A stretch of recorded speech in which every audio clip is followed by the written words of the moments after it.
Hello, this is a very quick look at the S911 remote control truck. This is a really nice little RC truck, and the packaging also acts as the instructions.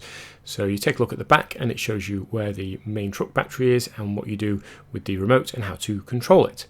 Setup was very easy. It's got this removable shell, good suspension on it, and the wheels are really fat wheels for off-roading. So you've got, here you go, you can see about 9.5 centimetre wheels, and you've got these 4 little pins you have to remove. Now this is the only thing that really is a bit of a pain. You have to remove these every time you want to turn it on and off and get to the battery. So you remove the plastic shell, you then remove this little cover section, and then there's the removable battery.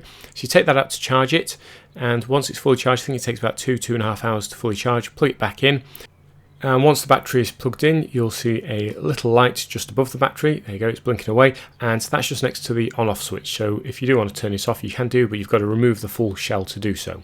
It comes with the charger and a little screwdriver and some replacement little hooks. The little screwdriver is for the remote itself, and that takes 2 AA batteries.